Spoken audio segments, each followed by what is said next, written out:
Hello, welcome to today's video. I was recently exploring on Research Rabbit, a great website for doing research and finding articles. I highly recommend using it if you haven't. Anyways, I came across an interesting article titled, "Is the Chemical Imbalance an Urban Legend? An exploration of the status of the serotonin theory of depression in the scientific literature," by Benjamin Ong, Mark Horowitz, and Joanne Moncrief.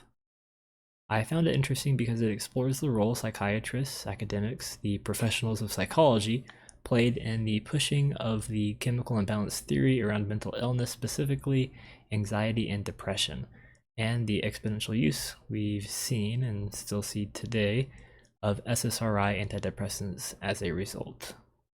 First, I want to make clear my opinions and thoughts on the chemical imbalance theory of depression. I don't like it. I don't agree with it on a philosophical level, nor do I think there is adequate evidence to support it. I believe this takes away people's sense of moral agency. It gives them the ability to shift responsibility and accountability for themselves to a biological phenomenon in which they have no control over.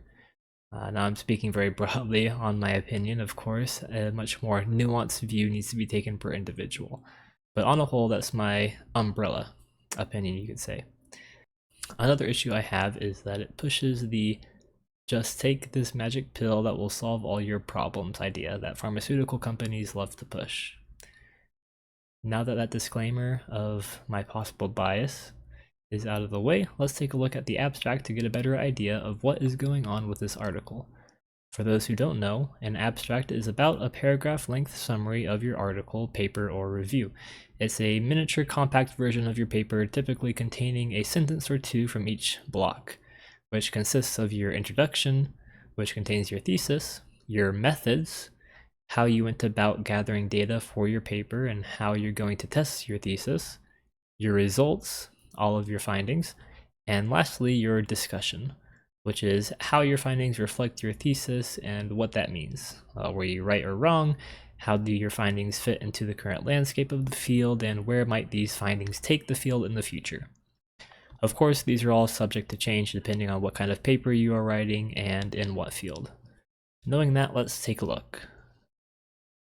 The theory that depression is caused by a serotonin abnormality or other chemical imbalance has become widely accepted by the public, and is one prominent justification for the use of antidepressants.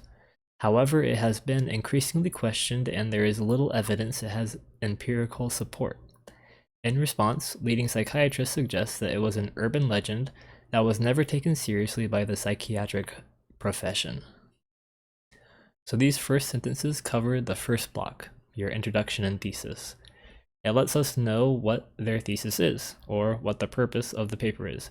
It's not looking at the validity of the chemical imbalance theory, it's looking at and challenging the claim made by leading psychiatrists that the psychiatric profession never took the chemical imbalance theory seriously. So let's keep going. To interrogate these claims, we examined the coverage of the serotonin theory of depression in a sample of highly cited and influential academic literature from 1990, when the theory started to be popularized, to 2010, when these responses were articulated. We analyzed 30 highly cited reviews of the etiology of depression in general, 30 highly cited papers on depression and serotonin specifically, and a sample of influential textbooks. This covers the second block, methods. So we know how they collected the data they used for this article, about 60 highly cited papers between 1990 and 2010. I like that the start and stop dates chosen, 1990 when the chemical imbalance theory became popular, and 2010 when the claim was made that psychiatry never took the theory seriously. What's the importance of using highly cited papers? Basically, if I was writing my own paper and I wanted to use this one as a source, I would need to cite it. So I'm using the findings and information in this paper to help make my thesis stronger in mine. So the more citations a paper has, the more people have pointed to it as a source to bolster their own paper. So the more influential that paper and its ideas are in the field. The majority of the etiology reviews supported the hypothesis, including some that were entirely devoted to describing research on the serotonin system. and those that reviewed the etiology of depression more broadly.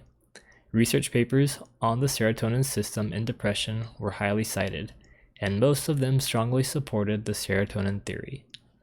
All textbooks supported the theory, at least in some sections, and devoted substantial coverage to it, although some also acknowledged it remained provisional.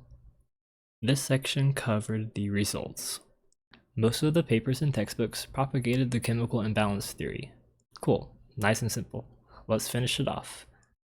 The findings suggest that the serotonin theory was endorsed by the professional and academic community. The theory is compared to an exhausted Kuhnian paradigm with professional equivocation about it, acting as a means of defending it against encroaching criticism. The analysis suggests that despite protestations to the contrary, the profession bears some responsibility for the propagation of a theory that has little empirical support and the mass antidepressant prescribing it has inspired.